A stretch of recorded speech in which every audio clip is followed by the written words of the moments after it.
Mga 7 years 7 tayo, years. Tess. Those were the days na talagang... Correct. Oo, hindi mo mapansin. 7 years na. Correct. Oo, Pag taping namin, nag-eye to eye kami last taping. 7 years na pala. Ganito pala yung itsura natin. At least, diba, you stay the same.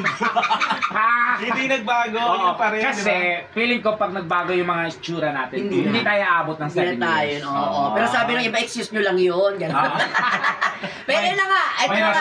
rason. So, kasi dami naming minahal sa The Bubay and Tekla Show, yung mga segments nyo. Yes. Pero dito sa panibagong taon ng The Bubay and Tekla Show, ano yung mga bagong yung paganap, pasabog, Ay, eto na nga. aming abangan. Nako, kaabang-abang itong pasabog ng Divas dahil... May bago tayong campaign. Yes. O, yan na nga. Uunahan natin ang eleksyon. Correct. Yes. Ang tatawagin natin campaign. Yes. Yan. Ang campaign na ito ay More Tawa, More More Saya Saya. campaign. Oh, yes. Yan, ha? More Saya. Gusto ko yan. Yes, the 7th year anniversary, syempre. At Kung hindi saan? lang siya isang episode, ha? In line with that, In line with that, my friend. Oo, Yes. ang taray nung in line with that. It's a Nakaka-formal hosting. hindi, nagbibiro lang ako.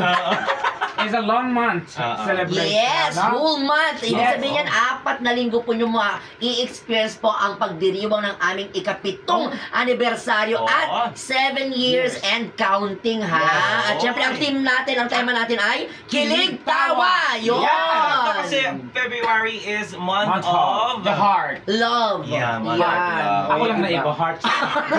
Pwede rin naman katanggap-tanggap din naman yung Baka magtampo yung appendicitis. Yeah, yun isama sa'yo. natin lahat ng laman loob para Correct, correct. Left Lahat. kidney low. Yeah.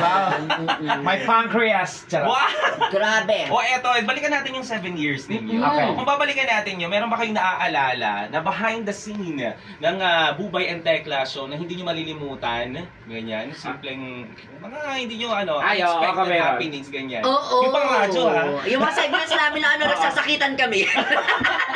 Pero masaya. Hindi naman yan literal na nagsasakitan. Nasasaktan na kami pero ang saya-saya pa din. Namimiss ko yung yung naka-harness tayo, tapos susub-sub biglang gagana. Tapos yung malalanghap mo yung Oo. Ang pinaka-favorite ko na